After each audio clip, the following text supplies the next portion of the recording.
Ne rompez pas avec lui tant que vous ne serez pas capable de répondre aux 5 questions que voici.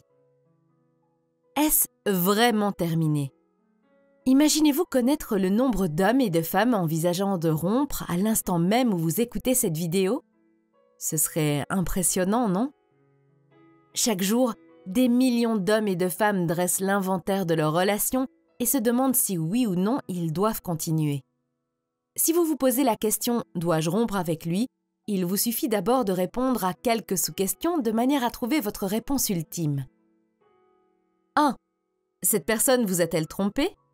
Plus d'une fois? La grande majorité des hommes et des femmes espèrent avoir une relation qui soit à 100% monogame, mais le fort taux de divorce et de rupture est la preuve que les infidélités arrivent tous les jours. Si cela vous arrive, il vous faut vous demander si vous êtes capable de passer outre, parce que tout le monde ne le peut pas, et ensuite, il vous faudra donner une chance à votre partenaire de vous prouver sa fidélité dans le temps.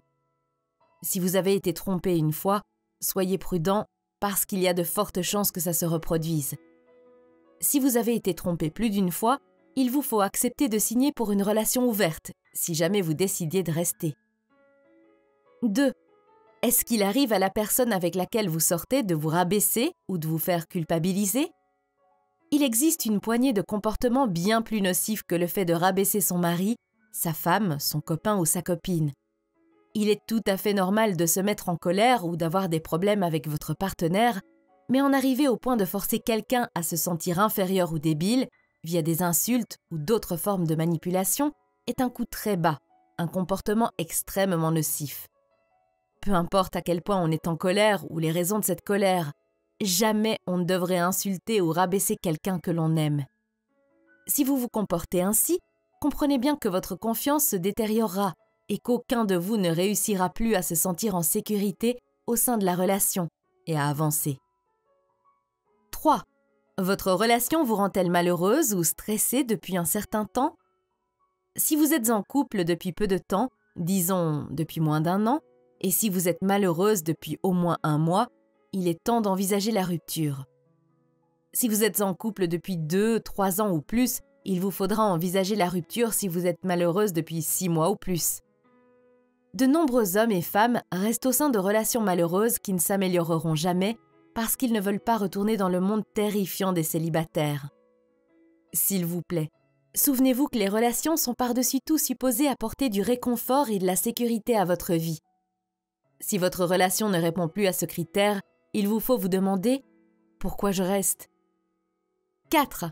Est-ce que je fantasme encore sur le fait de rencontrer quelqu'un d'autre? C'est triste, mais certains hommes et certaines femmes sont actuellement en couple, mais attendent en secret que quelqu'un de mieux croise leur chemin.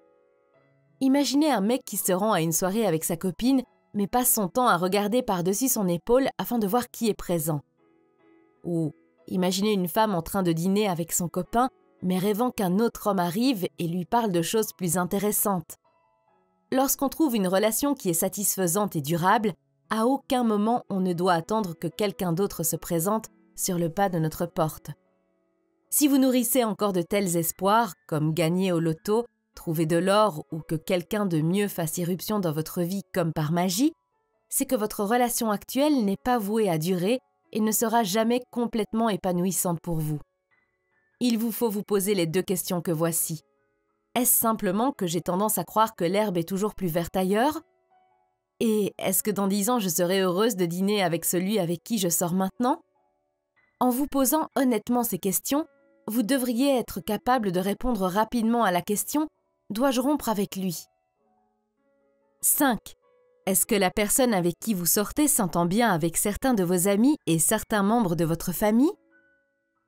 Soyons réalistes un instant, voulez-vous? L'objectif n'est pas de trouver un partenaire que tous vos proches aiment autant que vous l'aimez. Le but est de trouver quelqu'un qui s'intègre globalement bien au tissu de votre vie sociale. Pour qu'une relation fonctionne, il peut être utile qu'au moins quelques-uns de vos amis s'entendent bien avec la personne avec laquelle vous sortez.